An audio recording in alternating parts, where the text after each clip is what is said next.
Bismillahirrahmanirrahim. Assalamualaikum warahmatullahi wabarakatuh.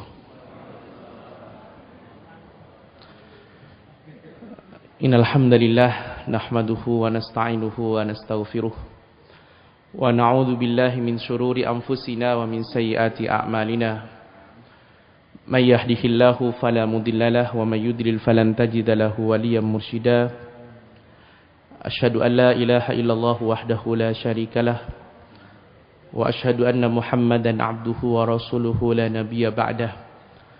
Allahumma salli ala sayyidina wa habibina wa qurrati a'yunina Muhammadin wa ala alihi wa sahbihi ajma'in. Allahumma rzuqna fahman nabiyyin wa hifdzal mursalin wa ilhamal malaikatil muqarrabin birahmatika ya arhamar rahimin. Allahumma inna nas'aluka ilman nafi'ah wa qalban khashi'ah wa amalan mutaqabbalah wa rizqan halalan tayyiban mubarakah. Rabbana zidna ilma warzuqna fahmah. Allahumma a'inna ala dzikrika wa syukrika wa husni ibadatik. Allahumma inna nas'aluka husnal khatimah wa na'udzu bika min su'il khatimah. Taqabbal minna ya karim walhamdulillahi rabbil alamin. Jamaah salat subuh Bapak Ibu yang dirahmati Allah Subhanahu wa taala. Pertama, mumpung masih suasana Syawal, saya secara pribadi mengucapkan taqabbalallahu minna wa minkum salihal a'mal. Kullu amin wa antum bi khair. Maafkan saya kalau kemudian beberapa kali saya mengisi di sini ada hal-hal yang kurang berkenan, terutama juga bapak-bapak takmir. Maafkan saya selama saya mengisi di sini ada data yang kurang valid, ada dalil yang kepleset, ada banyak konten-konten atau kemudian materi-materi yang kurang berkenan. Mohon maaf. Mudah-mudahan Allah Subhanahu wa taala mengampuni kita semua. Bapak Ibu, meminta maaf itu min sunnati Sayyidina Adam alaihi salam. Merasa bersalah itu adalah bagian dari sunnah yang dulu dilakukan oleh ayahanda kita Nabiullah Adam alaihi salam. Ketika beliau kemudian melakukan satu kesalahan saat beliau di dalam surga, kemudian memakan buah yang dilarang oleh Allah Subhanahu wa taala. Nama buahnya apa, Pak? Buah khuldi. Saya selalu menyampaikan bahwa Allah tidak pernah memberi nama pada buah itu. Khuldi, buah khuldi, nama itu keluar dari atau istilah yang diangkat oleh setan, Pak. Jadi nama khuldi itu, buah khuldi yang selama ini kita kemudian sebut-sebut dan selama ini masyhur di tengah-tengah kita, itu sebenarnya nama itu diucapkan oleh setan ketika mereka menggoda Nabiullah Adam alaihissalam. Kata mereka, hal adulluka ala syajaratil khuldi wa mulkil la yablah. Mau enggak kau Adam, aku tunjukkan kepada pohon, kepada buah yang kalau kau makan, kau akan abadi. Setan itu gitu, Pak. Kalau bisikkan sesuatu itu hiperbola dia, lebay.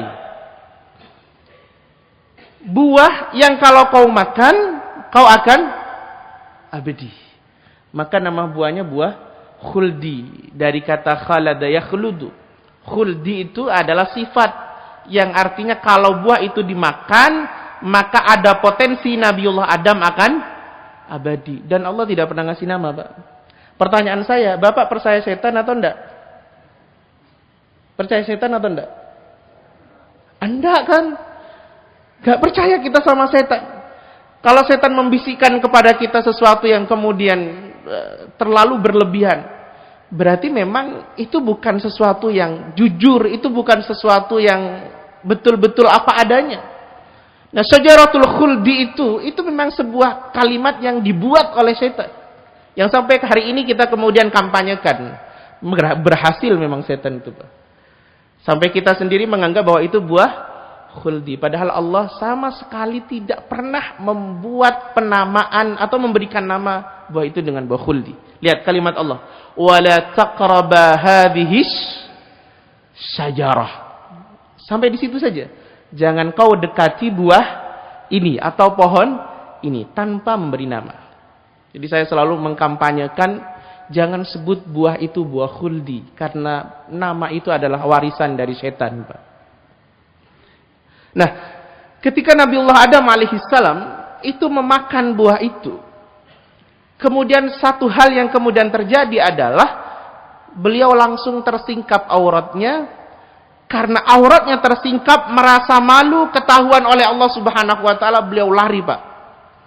Lari sekenceng-kencengnya sampai kemudian oleh Allah Subhanahu wa taala diturunkan ke bumi.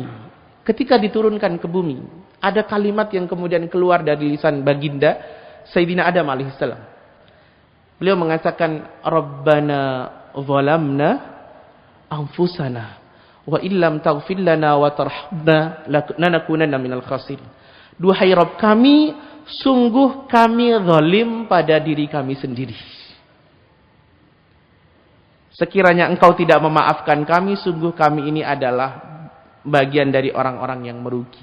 Artinya jemaah yang dirahmati Allah Subhanahu wa taala, merasa bersalah, ngaku bersalah, itu adalah sunnah yang dulu diawali oleh Nabiullah Adam alaihissalam. Bahkan baginda Rasul sallallahu alaihi wasallam mengatakan kullu bani Adam khata', setiap manusia itu adalah pelaku dosa. Wa khairu khatta'ina tawwabun, dan sebaik-baik pelaku dosa itu adalah mereka yang mau ngakui dosanya, yang mau bertobat pada Allah Subhanahu wa taala. Maka para ulama kemudian mengatakan bahwa nanti, Pak, sebagaimana Nabiullah Adam sudah mengawali, nanti pada akhirnya para penghuni surga itu kebanyakan dulunya sebagai ahli maksiat yang dia ngakuin dosanya. Kebanyakan para ahli dosa yang dia mau bertaubat, mau mengaku berdosa. Bukankah para ulama menyampaikan kepada kita, Bapak Ibu, bahwa orang yang paling banyak pahalanya itu adalah mereka yang paling merasa banyak dosanya. Ya. Orang yang paling banyak pahalanya itu adalah mereka yang paling merasa banyak dosanya. Karena ketika dia merasa banyak dosa, dia butuh pada ampunan Allah Subhanahu wa taala, bertobatlah dia setiap hari. Karena dia merasa banyak dosa, dia kemudian selalu berhati-hati dalam bersikap karena takut dosanya bertambah. Sebaliknya kata para ulama, dan orang yang paling banyak dosanya adalah mereka yang paling merasa banyak pahalanya. Merasa banyak pahala itu penyakit yang sangat luar biasa berbahaya. Karena kalau kita merasa banyak pahala, itu berarti kita tidak akan merasa banyak dosa. Dan kita merasa cukup dengan pahala kita. Bahkan kata para ulama, merasa banyak pahala itu menghapus banyak amal salih kita, Pak. Maka jemaah yang dirahmati Allah Subhanahu wa taala, ini momen Syawal, mari kita merasa banyak melakukan kesalahan. Sehingga kita pengen untuk dimaafkan oleh semua orang yang pernah kita jumpai, bahkan yang pernah kita melakukan kesalahan pada mereka. Bapak Ibu yang dirahmati Allah Subhanahu wa taala, subuh kali ini kita akan membahas satu tema penting yang kita beri judul dengan bahagiamu, bahagiaku juga. Apa, Pak? Bahagiamu, bahagiaku juga. Jadi kalau Bapak lihat orang, bahagiamu itu bahagiaku juga. Lihat istri, bahagiamu itu bahagiaku juga. Lihat anak, bahagiamu itu bahagiaku juga. Lihat tetangga, bahagiamu itu bahagiaku juga. Tema ini jemaah ini rahmati Allah, saya tidak hendak berbicara tentang keluarga, enggak. Apalagi berbicara tentang sepasang suami istri yang ingin mengelola cintanya. Enggak. Tema ini akan berbicara sesuatu yang amat sangat penting. Peran penting dalam kehidupan kita sehari-hari. Amal besar sekali. Yang bahkan Rasul mengatakan bahwa ini adalah sebaik-baik amal. Ini adalah amal yang paling dicintai oleh Allah Subhanahu wa taala, yang kalau kita melakukan ini, maka kita telah melakukan amal yang sangat besar sekali dan melakukan lompatan pahala yang begitu tinggi, Pak. Kalau kita melakukan ini. Bahagiamu, juga. Itu saya terinspirasi, jemaah yang dirahmati Allah, dari ayat Allah Subhanahu wa taala yang ada di dalam surah Ali Imran ayat ke-115. Allah menyampaikan kepada kita dalam ayat itu, kuntum khaira ummah ukhrijat linnas ta'muruna bil ma'ruf. Halo, lanjutkan. Wa tanhauna 'anil munkar wa tu'minuna billah. Walau amana ahlul kitab lakana khairan lahum minhumul mu'minuna wa aktsaruhumul fasiqun. Kalian, kata Allah Subhanahu wa taala, adalah umat terbaik yang dilahirkan untuk sekalian manusia. Kenapa disebut sebagai umat terbaik? Salah satunya adalah ta'muruna bil ma'ruf. Karena kalian memerintah pada kebaikan, wa tanhauna 'anil munkar, dan kalian mencegah pada kemungkaran, wa tu'minuna billah, dan kalian beriman pada Allah Subhanahu wa taala. Walau amana ahlul kitab lakana khairan lahum. Sekiranya ahli kitab itu, Bapak Ibu, beriman, sungguh itu jauh lebih baik bagi mereka. Minhumul mu'minuna wa aktsaruhumul fasikun. Tapi sebagian kecil saja yang beriman, tapi sebagian besarnya lagi itu fasik. Jemaah yang dirahmati Allah Subhanahu wa taala, ayat ini setidaknya berbicara kepada kita tentang tipikal karakter umat terbaik. Bahwa ciri-ciri umat terbaik itu, satu, dia harus memerintah pada kebaikan. Yang kedua, mencegah pada kemungkaran. Yang ketiga, beriman pada Allah Subhanahu wa taala. Cuma yang menarik adalah, sebagian ahli tafsir ketika menafsirkan ayat ini, mereka bersepakat dalam satu kalimat. Mereka mengatakan bahwa yang disebut sebagai umat terbaik itu anfa'un nasi linnas. Apa artinya, Pak? Anfa'un nasi linnas adalah mereka-mereka yang paling punya peran dalam komunitasnya, adalah mereka-mereka yang paling bisa memberi manfaat sama orang lain, adalah mereka-mereka yang paling punya kontribusi sama saudaranya. Jadi umat terbaik itu adalah anfa'uhum linnas. Siapa yang paling bisa ngasih manfaat? Jemaah yang dirahmati Allah, saya sering menyampaikan bahwa Allah itu, Pak, Allah itu tidak hanya mencari orang salih. Allah tidak hanya mencari orang yang kemudian bisa menikmati ibadah-ibadahnya. Allah tidak hanya mencari orang-orang yang kemudian setiap harinya selalu duduknya iktikafnya di masjid. Allah tidak selalu mencari orang itu. Allah itu mencari orang yang kemudian dia salih, tapi juga dia punya peran di masyarakatnya.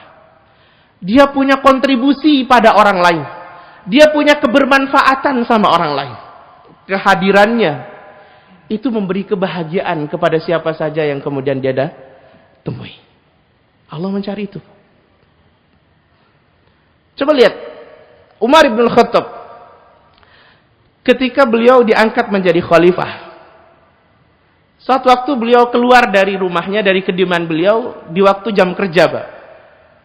Mungkin sekitar jam 9, jam 10 begitu. Beliau keliling, memang Umar ini terbiasa setiap hari itu keliling, Pak. Melihat masyarakat di sekitarnya, melihat keadaan pasarnya, melihat keadaan masyarakatnya. Suatu waktu ketika beliau keliling begitu, tiba-tiba beliau menjumpai ada masjid. Di dalamnya ada sekelompok anak muda yang sedang asik beriktikaf. Asik mereka duduk di dalam beribadah. Khalwat bahasa kita. Kemudian Umar masuk, Umar bilang, "Man antum? Siapa kalian ini? Ngapain kalian di sini?" Kata mereka, "Nahnul mutawakkilun." Kami ini adalah pemuda-pemuda yang berserah diri pada Allah Subhanahu wa taala. Kami setiap hari menghabiskan waktu-waktu kami untuk beriktikaf, berzikir, salat sunnah sekuat dan semampu kami. Cuma yang dirahmati Allah. Kata Umar apa waktu itu? Umar bilang, "Ukhruj antum min hadzal masjid." Keluar kalian dari masjid ini. Kalian jangan menjadi pembohong, jangan jadi pendusta. Allah tidak akan pernah menurunkan hujan itu berupa emas, Pak. Allah nggak akan menurunkan hujan itu berupa emas. Kalau berupa es batu ya. Tapi berupa emas nggak mungkin. Dan ini kalimat beliau yang luar biasa.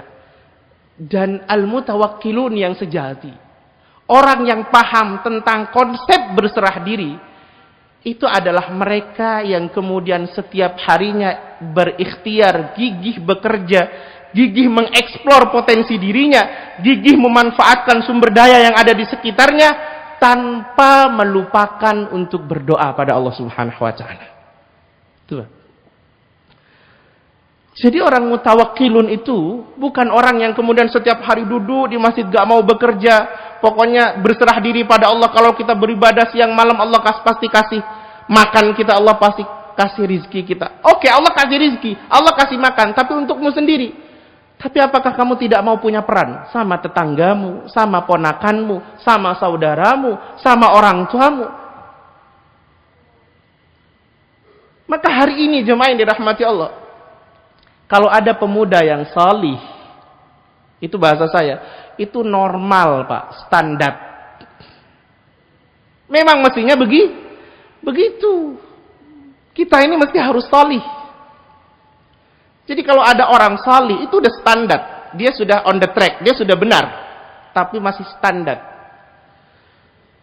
Yang luar biasa itu kalau ada anak muda, sudah salih, mandiri, dan dia punya peran mikirin orang lain. Dia punya kontribusi sama masyarakatnya. Dia punya kebermanfaatan sama orang lain. Itu pemuda yang luar biasa. Pemuda yang hanya tidak mikirin dirinya sendiri, tapi dia sudah selesai dengan urusan dirinya, salih, ibadahnya sudah bagus, finansialnya sudah bagus. Dia hari-harinya mikirin orang lain, Pak. Mikirin kebahagiaan orang lain. Mikirin menyelesaikan urusan orang lain. Mikirin berkontribusi sama orang. Itu pemuda yang luar biasa. Maka lihat kalimat baginda Rasul. Khairun nasi. Apa Pak? Khairun nasi. Anfa'ukum linnas. Manusia terbaik itu adalah manusia yang paling punya manfaat sama orang lain. Jemaah yang dirahmati Allah. Manusia terbaik itu adalah manusia yang paling punya manfaat sama orang lain. Kalau kita masih mikirin urusan kita saja, usia 50 masih saja mikirin urusan saya, ini urusan gak kelar-kelar. Gak pernah punya waktu mikirin urusan orang lain. Bisa memberi kebahagiaan sama orang lain. Prinsipnya, saya sendiri gak bahagia, ngapain saya bahagiakan orang lain? Ini prinsip salah, cuma yang dirahmati Allah. Dalam agama kita diajarkan khairun nasi anfa'uhum linnas. Manusia terbaik itu adalah manusia yang paling punya manfaat, punya peran. Sedikit atau banyak, kecil atau besar. Coba lihat Pak. Rasul itu dulu beliau punya majelis ilmu seperti ini. Dan majelis yang paling panjang, paling lama, itu adalah majelis duha. Biasanya Rasul mengadakan majelis duha itu kadang sejam, kadang setengah jam, kadang sampai duhur, kadang sampai asar nembus, Pak. Kalau kita periksa dalam kitab Al-Yaum An-Nabawi bagaimana Rasul menghabiskan waktu 24 jamnya, itu salah satunya yang beliau lakukan adalah kalau duha, beliau melakukan majelis duha, kadang panjang, kadang pendek. Tapi kalau udah kadung panjang itu bisa sampai asar. Salat duhur mulai lagi. Nah, satu hari baginda Rasul itu dengan para sahabat. Waktu itu hadir sahabat-sahabat terbaik di waktu duha. Tiba-tiba beliau mengatakan, "Man asbaha minkumul yauma sha'iman." Siapa di antara kalian yang hari ini sedang berpuasa? Waktu itu jemaah dirahmati Allah tidak ada yang menjawab kecuali hanya Abu Bakar. Ini masyhur sekali sirahnya. Kata Abu Bakar, "Ana ya Rasul." Saya ya Rasulullah. Kemudian ditanya yang kedua kalinya, "Wa man 'ada minkumul yauma maridhan." Siapa yang sudah sepagi ini sudah jengukin orang sakit? Lagi-lagi tidak ada yang jawab, Pak. Kecuali hanya Abu Bakar. Kata Abu Bakar, "Ana ya Rasulullah." Saya ya Rasul. Ditanya yang ketiga kalinya, "Wa man tabi'a minkumul yauma janazatan." Siapa yang pagi ini sudah nganterin jenazah ke kuburannya? Lagi-lagi nggak ada yang jawab. Siapa yang jawab? Abu Bakar lagi. Ini diborong sama Abu Bakar. Kata Abu Bakar, "Ana ya Rasul." Saya ya Rasul. Pertanyaan yang keempat, kata Rasul, "Wa man at'ama minkumul yauma miskinan." Siapa di antara kalian yang hari ini sudah ngasih makan orang miskin? Jemaah yang dirahmati Allah. Lagi-lagi pertanyaan keempat ini dijawab oleh Abu Bakar. "Ana ya Rasul." Saya ya Rasul. Setelah empat-empatnya diborong sama Abu Bakar, Rasul bilang kepada para sahabat, siapa saja yang 4 amal ini ada dalam satu pribadi, maka dia layak masuk surga dari pintu manapun yang dia mau. Coba. Saya merenungi hadis ini, betapa luar biasa. Bahwa amal yang membuat kita masuk surga, bahkan Rasul menawarkan kepada Abu Bakar masuk surga dari pintu manapun, itu ternyata satu yang manfaatnya untuk kita, 3 manfaatnya untuk siapa? Orang lain. Puasa itu manfaatnya untuk kita. Tapi memberi makan orang miskin itu manfaatnya untuk orang lain. Mengantarkan jenazah itu manfaatnya untuk orang lain. Menjenguk orang sakit itu membahagiakan orang lain. Jadi ternyata amal-amal sosial, amal-amal kebermanfaatan untuk umat, untuk saudara kita, untuk sesama muslim kita, itu punya nilai pahala yang jauh lebih tinggi, jemaah yang dirahmati Allah. Tinggi sekali. Saya kasih contoh sederhana saja. Bapak sekarang tadi sholat subuh di sini, ya kan? Berjamaah. Habis itu Bapak berzikir, setelah berzikir Bapak tetap duduk, atas hidayah Allah Bapak bisa tetap melaksanakan, mendengarkan kajian pada pagi hari ini. Sampai nanti selesai. Nanti Bapak kemudian sholat isyraq, sholat syuruk. Dapat pahala nggak? Insya Allah dapat. Cuma pahala yang Bapak Ibu dapat, termasuk saya, itu pahalanya dari amal yang saya lakukan sendiri. Bapak dapat pahala dari amal yang dilakukan sendiri. Tapi bisa Bapak bayangkan bagaimana dengan mereka yang kemudian membersihkan masjid ini, membuat kita nyaman dalam sholat, membuat kita tenang dalam sholat. Bagaimana dengan mereka yang kemudian mengelola, para takmir mengelola masjid ini, membuat flyer, membuat sosialisasi, broadcast sana sini, agar kemudian Bapak datang ke sini. Bagaimana dengan yang membangun masjid ini? Itu adalah mereka-mereka yang pahalanya tidak hanya dari amalnya sendiri, tapi mereka mendapatkan pahala sejumlah orang yang kemudian menikmati manfaatnya. Itu loh, Pak. Mereka mendapatkan pahala sejumlah mereka yang mendapatkan manfaat. Jadi kalau kita hanya ibadah untuk diri kita sendiri, itu pahalanya ya dari kita sendiri, bukan dari amal kita sendiri. Tapi kalau kita membahagiakan banyak orang, bermanfaat untuk banyak orang, maka pahalanya itu sebesar sejumlah mereka yang mendapatkan manfaat. Bahkan saya sering menyampaikan bahwa kalau ada orang nyumbang di masjid karpet, nyumbang di masjid keramik, orangnya lagi tidur, keramiknya dipakai sholat, dia dapat pahala. Itu gambaran secara sekilas betapa kemudian amal kebermanfaatan sama orang, membahagiakan orang, itu ternyata punya nilai pahala yang luar biasa. Bapak Ibu tahu sirah dari Ummu Mahjan? Tahu nggak, Pak? Di zaman Rasul itu ada seorang perempuan berkulit hitam namanya Ummu Mahjan, Pak.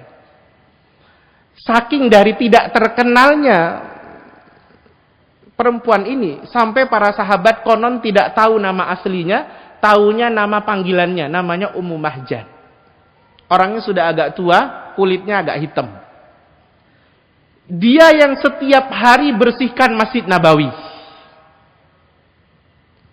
Dia yang setiap hari itu mengutin daun-daun kurma yang kemudian berjatuhan, sampah-sampah yang kemudian ada di lantai-lantai Masjid Nabawi. Dulu Masjid Nabawi itu gak keramikan seperti sekarang, Mbak. Pasir dulu. Pasir. Dan itu setiap hari dipilih. Ummu Mahjan dia punya tugas memastikan bahwa semua yang berjamaah di masjid itu semua merasakan kenyamanan, ketenangan karena bersih. Lihat, Pak. Suatu hari Rasul tiba-tiba tidak menjumpai Ummu Mahjan. Hilang dia. Gak kelihatan nyapu, gak kelihatan milihin daun-daun kurma. Kemudian masjid jadi kotor. Rasul nanya sama para sahabat, di mana Ummu Mahjan? Kok lama gak kelihatan? Jarang kelihatan. Para sahabat mengatakan, laqad tufiyat hiya ya Rasulullah. Sudah mati dia ya Rasul. Sudah kami kubur dia. Kata Rasulullah, kok kalian tidak bilang sama saya? Kenapa kalian tidak ngabarin saya kalau dia sudah meninggal? Saya merinding saya jika lihat ini, Pak. Kata para sahabat, ya Rasulullah, waktu itu dia meninggal. Posisi di malam hari. Kami mandikan, kami kafani, kami solatkan sampai larut malam ya Rasul. Kami hendaknya ingin memberitahu engkau ya Rasulullah. Tapi ternyata engkau sudah istirahat. Dan menurut kami, sekelas Ummu Mahjan, tukang sapu masjid, menurut kami tidak penting bagi engkau ya Rasul. Maka kami kuburkan Ummu Mahjan tanpa memberitahu kepada engkau dan tanpa minta izin sama engkau ya Rasulullah. Itu jemaah yang dirahmati Allah. Tiba-tiba raut muka, raut wajah baginda Rasul itu memerah, Pak. Merah itu artinya apa, Pak?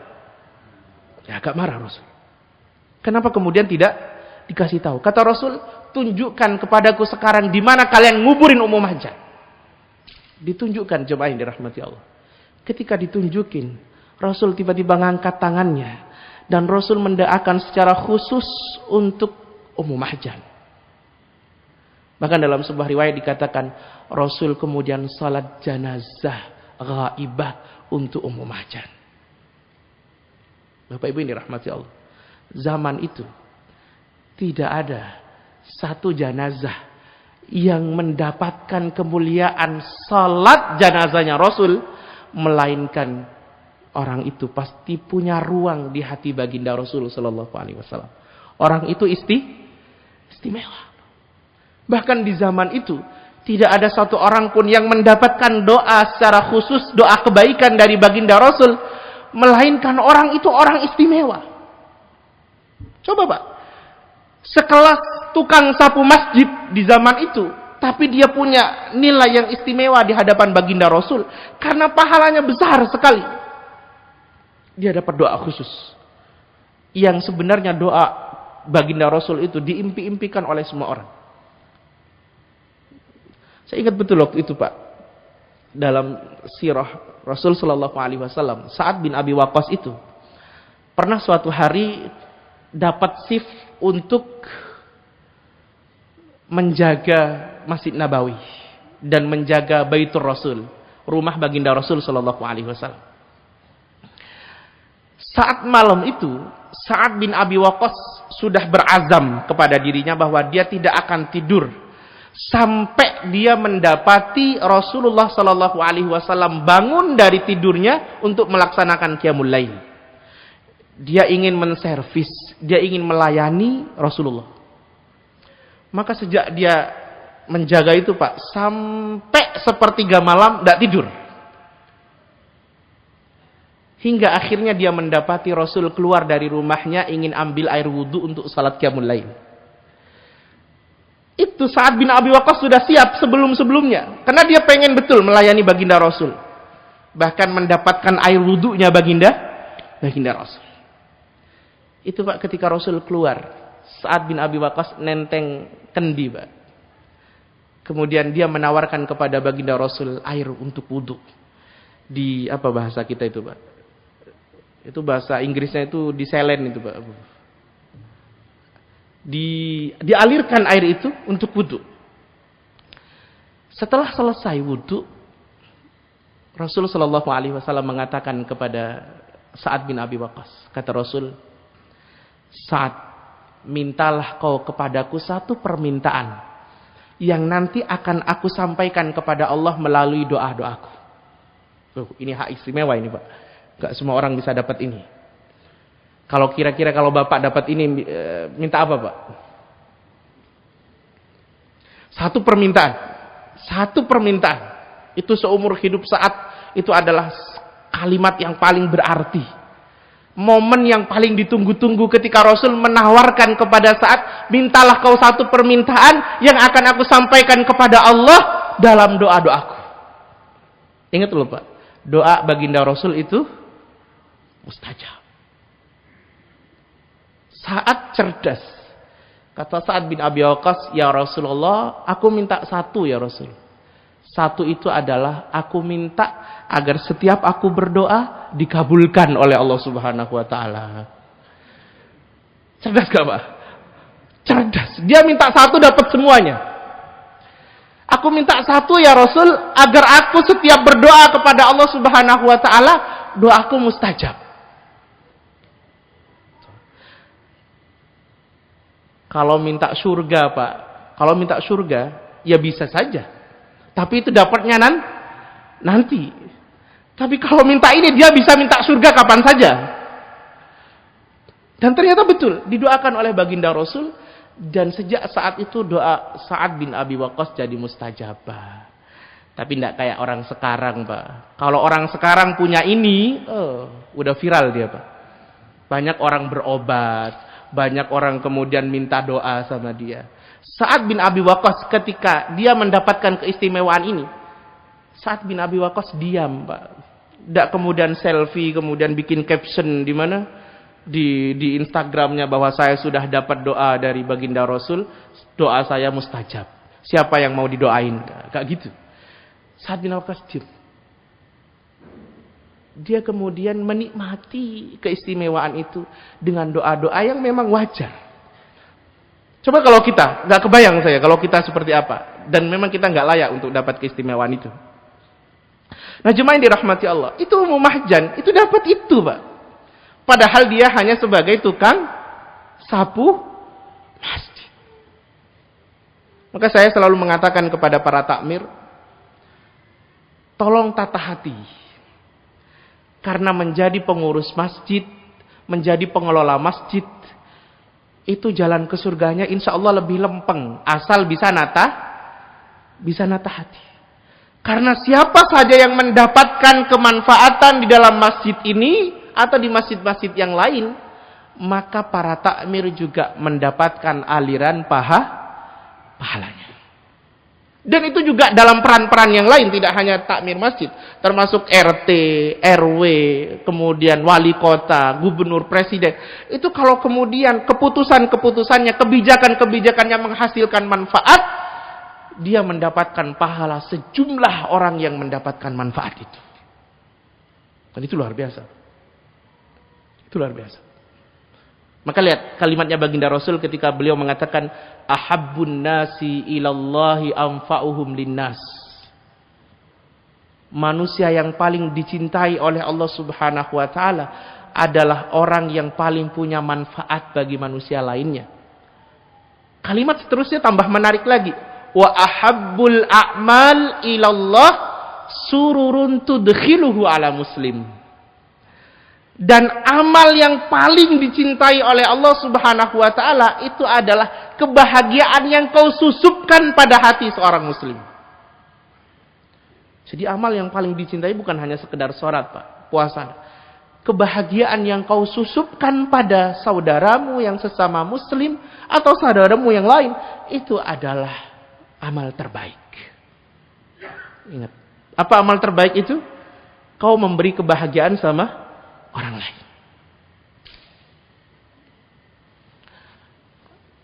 Rasul Shallallahu Alaihi Wasallam itu dulu, Pak, pernah setelah sholat Isya, beliau kemudian duduk dengan para sahabat. Biasa kalau Rasul itu habis salam kanan, salam kiri, beliau kemudian menghadap ke jamaah. Begitu kan?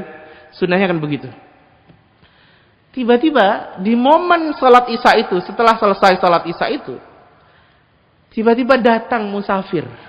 Datang seorang tamu masuk ke dalam masjid. Dan dia waktu itu belum makan, sudah sangat lama, Pak. Kelaparan dia. Kita sebagai seorang muslim itu kalau lihat ada tamu, kan tugas kita apa, Pak? Memuliakan. Maka apa yang dilakukan? Rasul bilang, karena bilik-bilik Rasul, kamar Rasul itu, jadi kalau kayak gini ini di dalam ini kamarnya baginda Rasul. Jadi mihrab, kemudian sampingnya itu adalah kamarnya baginda Rasul dengan Aisyah, terus ke bilik-bilik berikutnya itu kamar istri-istri yang lain. Itu Rasul masuk ke rumahnya, bilang sama istri-istrinya, ya, kata Rasul, ini ada tamu. Tolong siapkan makanan.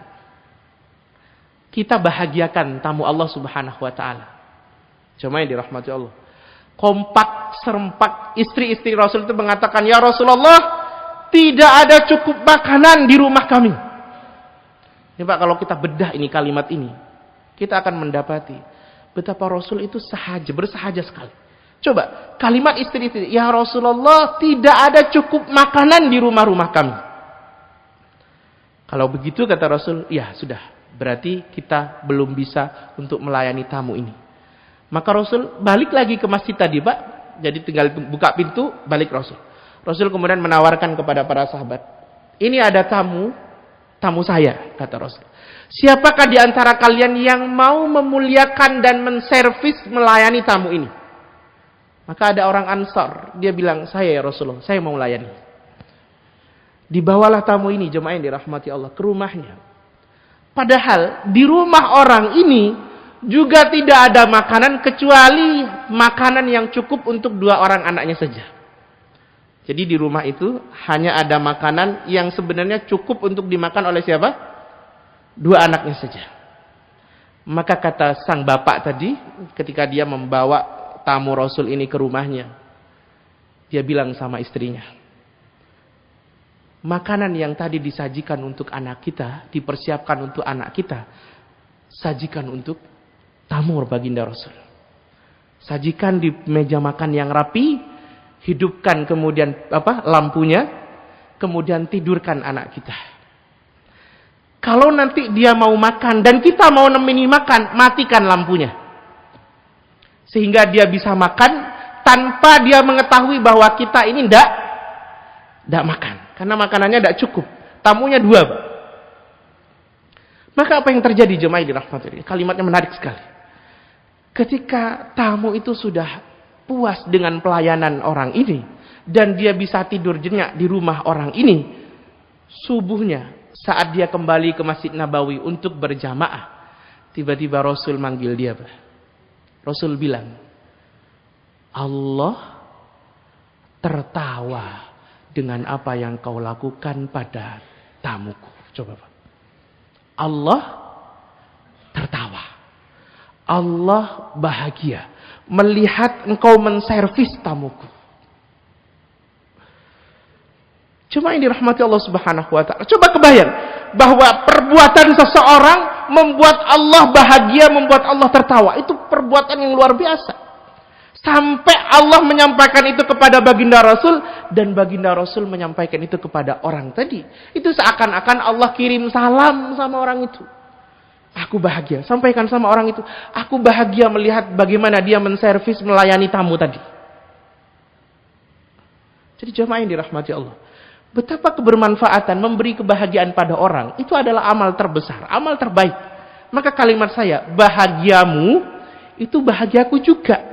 Karena kalau kau bahagia, maka aku juga bahagia. Aku mendapatkan kebahagiaan dari Allah Subhanahu wa Ta'ala. Bahkan kata Rasul, wali an amshi ma'a akhi fi hajatin ahabba ilayyah min an a'takifa fi masjidi hada syahran. Coba. Membahagiakan orang, memberi manfaat sama orang, itu kata Rasul lebih aku cintai dibandingkan aku duduk di masjidku ini, di Masjid Nabawi, beriktikaf 1 bulan penuh. Coba.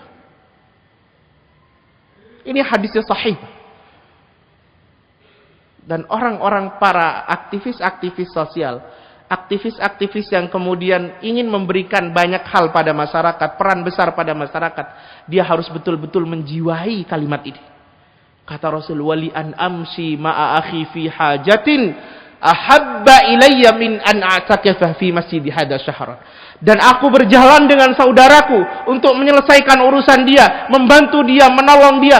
Aku lebih cintai perbuatan ini dibandingkan aku harus duduk di Masjid Nabawi iktikaf 30 hari penuh. Coba.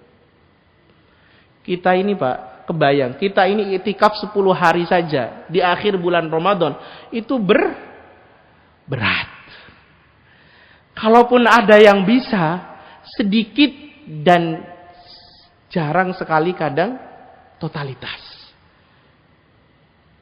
Masih bawa HP, ya kan Pak? Ya kan? Masih berhubungan dengan dunia luar dan lain sebagainya. Susah sekali kita betul-betul full totalitas iktikaf 10 hari di bulan Ramadan itu. Ini Rasul menawarkan 30 hari. Tidak di Masjid Namira, tidak di masjid di Lamongan ini atau mungkin di Surabaya, tidak. Tapi di Masjid Nabawi. Itu pahalanya lebih aku cintai, kata baginda Rasul, daripada aku iktikaf 30 hari di Masjid Nabawi. Jadi kita memberikan kebermanfaatan sama orang itu Pak, itu pahalanya besar sekali. Pahalanya besar. Coba kebayang, ongkos ke Masjid Nabawi sudah berapa? Kalau kita mau hitung-hitungan, ya kan? Sudah berapa? Belum, kalau haji sekarang belum nunggunya bertahun-tahun. 30 hari di situ, itu juga berat. Tapi baginda Rasul mengatakan 30 hari iktikaf di Masjid Nabawi itu bisa setara, bahkan lebih baik ketika kita sehari kita berkhidmah untuk umat. Kita melayani umat. Itu pahalanya besar sekali. Dan itu betul-betul dilakukan, Pak. Ibnu Abbas ketika beliau kemudian sepeninggal baginda Rasul sallallahu alaihi wasallam, beliau iktikaf Pak di Masjid Nabawi sendirian. Tiba-tiba jemaah yang dirahmati Allah, masuk seseorang ke masjid itu, duduk persis di sampingnya Ibnu Abbas. Dilihat sama Ibnu Abbas, kok raut mukanya gelisah kayaknya orang ini. Pucat dia. Orang tuh kalau gelisah kan kelihatan dari mukanya, Pak. Minimal dia susah tidurnya. Kayak bapak-bapak kita ini malam ini kelihatan pucat karena habis nonton Liverpool sama Real Madrid. Ngantuk, pucat, gelisah dia. Kata Ibnu Abbas, ya akhi, saudaraku, sepertinya kau punya masalah. Ayo ceritakan kepadaku, barangkali aku bisa bantu. Kata dia, wahai Ibnu Abbas, aku ini punya hutang. Hari ini jatuh temponya. Saya sudah cari kemana-mana untuk ngutang, gali lubang tutup lubang, Mbak. Jadi ngutang untuk nutupi hutang sebelumnya. Tapi gak nemu juga. Aku gak punya cara lain, aku datang ke masjid ini. Aku ingin minta sama Allah. Ternyata ketemu siapa? Engkau Ibnu Abbas. Bapak Ibu tahu Ibnu Abbas itu siapanya Rasul? Ayo, siapanya Rasul? Hah? Kenapa? Ada door prize-nya ini. Ibnu Abbas itu siapanya Rasul? Hah? Sepupu. Karena Abbas itu paman Rasul. Kalau Ibnu Abbas itu sepupunya Rasul, berarti kalimat Ibnu Abbas di sekitaran Madinah itu dan di kaum muslimin itu dipertimbangkan sekali. Ya ibaratnya kalau sekarang katakanlah sepupunya presiden atau sepupunya wali kota, itu kan kalimatnya berharga, Pak. Tanda tangannya cukup berharga juga. Kalimatnya tuh bisikin siapa? Bisikin wali kotanya cair tuh. Sama Ibnu Abbas itu sepupu baginda Rasul. Itu berarti dia punya posisi di kalangan orang Madinah. Kata Ibnu Abbas, kalau begitu mau nggak aku bantu kau? Dia bilang, kalau memang itu kebaikan tidak apa-apa, silahkan. Ibnu Abbas bilang, aku akan temui orang yang kau hutangi. Aku akan ceritakan bagaimana kondisimu saat ini. Bahkan kalau bisa, aku nanti yang bayari. Itu tawaran luar biasa tuh. Kata dia, kalau itu kebaikan, monggo. Ibnu Abbas itu kemudian berdiri, Pak. Berdiri, dia kemudian jalan, belum sampai di pintu masjid itu, dia bilang, ya Ibnu Abbas, a'anta mu'takiful yaum? Wahai Ibnu Abbas, bukankah kau hari ini niat mau i'tikaf? Kata Ibnu Abbas, apa yang aku lakukan hari ini membantumu itu jauh lebih baik daripada haji setelah haji. Coba Pak. Daripada haji setelah haji. Dan kejadian ini terulang nantinya di zamannya Hasan Al-Basri. Ketika Hasan Al-Basri ngajar kepada murid-muridnya, kemudian disepakati sama murid-muridnya dengan Hasan Al-Basri bahwa besok kita akan khidmah sama umat. Kita akan datang ke desa fulan, kita akan bantu apa yang kemudian kurang di desa fulan, kita akan selesaikan urusan di sana. Bahasa kita, kerja bakti, Pak. Maka udah sepakat nih. Besoknya semua keluar. Tidak ada taklim, tapi keluar semua khidmah sama umat. Ternyata di pertengahan jalan, tiba-tiba Imam Hasan Al-Basri sadar bahwa ada dari satu muridnya yang kemudian tidak ikut. Namanya Ahmas. Kata Imam Hasan Al-Basri, kemana dia? Coba panggil. Maka ada utusan satu santrinya datang ke rumahnya, Pak. Ditanya sama orang tuanya, kemana Ahmas? Kata orang tuanya, dia di masjid. Dia bawa bekal tadi. Bawa baju, bawa peralatan mandi bahasa kita hari ini. Sepertinya dia mau i'tikaf. Disamperi, Pak, ke masjid sama utusan murid tadi. Disampaikan kepada Ahmas, ya Ahmas, da'aka Imam Hasan Al-Basri. Wahai Ahmas, guru kita Imam Hasan Al-Basri manggil kamu. Kamu diminta untuk ikut bersama kita berkhidmah pada umat. Ayo ikut. Kata dia, hari ini aku ingin sekali konsentrasi i'tikaf. Kelihatan sudah Pak perbekalannya, sudah siap memang dia i'tikaf. Lapor ini utusan kepada Imam Hasan Al-Basri. Dia bilang, wahai Imam, ini Ahmas, dia mau i'tikaf hari ini, mau konsen, dia mau diganggu. Itu marah, Pak, Imam Hasan Al-Basri. Sampaikan kepada Ahmas bahwa apa yang akan kita lakukan ini jauh lebih baik daripada haji setelah haji. Jauh lebih baik daripada i'tikafmu itu. Disampaikan jemaah yang dirahmati Allah. Setelah disampaikan, diringkesi, Pak, barang-barangnya, pulang dia ke rumah, berangkat dia. Jadi jemaah yang dirahmati Allah, betapa amal-amal kebermanfaatan pada umat itu menjadi amal-amal yang paling besar pahalanya di hadapan Allah Subhanahu wa taala. Maka ada asar yang menarik dari kalimat para ulama ketika mereka mengatakan kun nahran wala takun bi'ran. Apa artinya, Pak? Kun nahran wala takun bi'ran.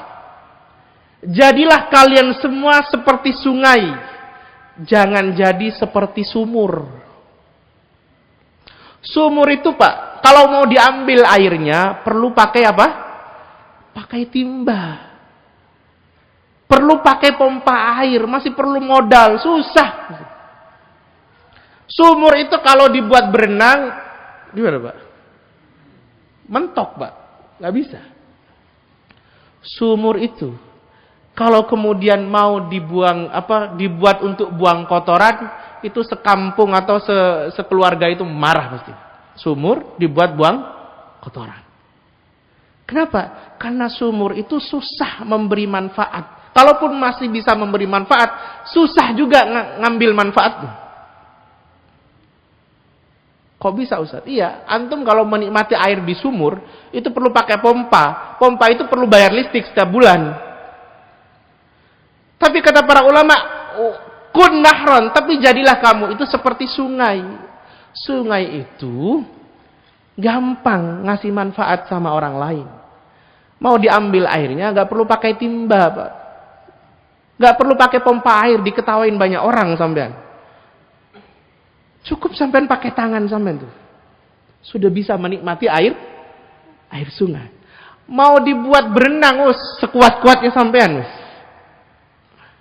Bahkan, saking dari gampang mudahnya air sungai itu memberi manfaat, kita buang kotoran saja, itu sungai setia untuk kemudian mengantarkan kotoran kita sampai sejauh-jauhnya. Enggak sama sumur. Maka kun nahran wala takun bi'ran. Kita ini Pak jangan jadi sumur, tapi jadi sungai. Siapa saja bisa ngambil manfaat dari kita. Mau keluarga kita bisa ngambil manfaat dari kita. Kemudian tetangga kita bisa ngambil manfaat dari kita. Bahkan orang-orang terjauh yang tidak kenal kita pun bisa ngambil manfaat dari kita. Keberadaan kita tidak menjadi benalu bagi orang lain. Makanya saya sering sampaikan begini Pak. Kalau kita lagi bantuin orang, itu jangan pernah berpikir bahwa orang yang mendapatkan manfaat dari apa yang kita lakukan, itu adalah orang yang kita bantu. Bukan. Tapi orang yang mendapatkan manfaat dari apa yang kita lakukan, bantuin orang itu adalah siapa? Diri kita sendiri. Maka kalimatnya, bahagiamu, bahagiaku juga. Kalau aku bisa memberikan kebahagiaan padamu, sebenarnya itu juga kebahagiaan untukku. Kenapa seperti itu? Coba lihat kalimat Allah. In ahsantum li anfusikum. Kalau kau baik, kalau kau beramal salih, kalau kau bisa memberi manfaat sama orang, sebenarnya kau sedang memperbaiki hidupmu sendiri. Wa in asatum falaha. Dan kalau kau buruk sama orang, kau jahat sama orang, sebenarnya kau sedang memperburuk hidupmu sendiri. Maka kalimatnya bahagiamu, bahagiaku juga. Maka kalau kita, jemaah yang dirahmati Allah, kepingin hidup kita ini betul-betul berkualitas, maka pahami kaidah ini. Bahwa kalau kita berbuat baik sama Allah, beramal salih pada Allah, salat kita jaga, puasa kita jaga, zikir kita jaga, amal-amal sosial kita lakukan, kita memberi manfaat sama banyak orang, itu sebenarnya kita sedang memperbaiki kualitas hidup kita sendiri. Itu perlu kita pahami. Kita lagi peduli sama orang, menolong orang, itu kita sedang peduli sama diri kita sendiri Bapak Ibu. Sebaliknya, kalau kemudian kita ini dusta, nggak jujur, nggak amanah dalam pekerjaan kita, nggak mau memberikan yang terbaik dalam pekerjaan kita, korupsi, ngambil hak orang yang bukan haknya dia, itu sebenarnya yang walau dalam tanda kutip pikiran kita itu adalah cara instan kita untuk ngambil keuntungan, tapi sebenarnya itu adalah cara instan kita untuk merusak hidup kita sendiri. Untuk merusak hidup kita sendiri. Maka coba lihat Pak, orang-orang yang paham dengan kaidah in ahsantum li anfusikum wa in asatum falaha. Kalau kau baik sama dirimu sendiri, kalau kau buruk sama dirimu sendiri. Itu adalah mereka yang setiap hari kalau mau berbuat sesuatu, dia pasti hati-hati. Karena kalau dia sampai melakukan keburukan, maka pasti dia akan mendapatkan efeknya juga. Gitu loh Pak.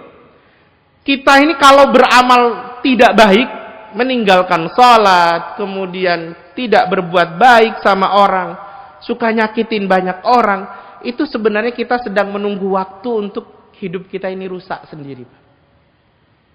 Coba kalimatnya Nabiullah Yunus alaihissalam. Ketika Nabiullah Yunus oleh Allah diutus ke kaum Nirnawa, negeri Nirnawa. Kemudian setiap hari Nabiullah Yunus berdakwah, siang, malam, pagi, sore, berdakwah terus. Tapi ternyata tidak membuahkan hasil.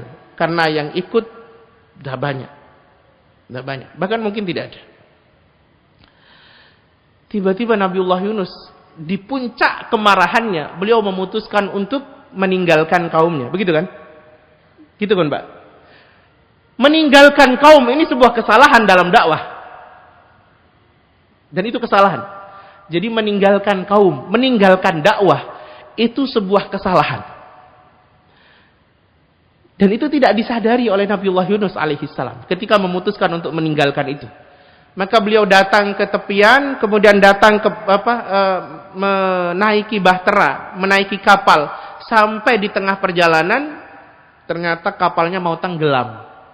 Maka harus, bahasa waktu itu ada yang mengatakan bahwa kalau ombak lagi besar, itu berarti dewa laut lagi marah, katanya. Ada nggak masih hari ini? Ada nggak masih hari ini? Ada. Kalau ombak lagi besar, itu berarti laut, dewa laut, bahasa kita itu lagi marah. Perlu ada yang perlu ditumbalkan, bahasa. Ada yang mengatakan begitu. Tapi ada yang mengatakan kelebihan muatan. Nah, kelebihan muatan masa hanya Nabiullah Yunus saja yang di ini. Itu kemudian dipilihlah, ditertakdirlah kemudian Nabiullah Yunus yang dicemplungkan, Pak.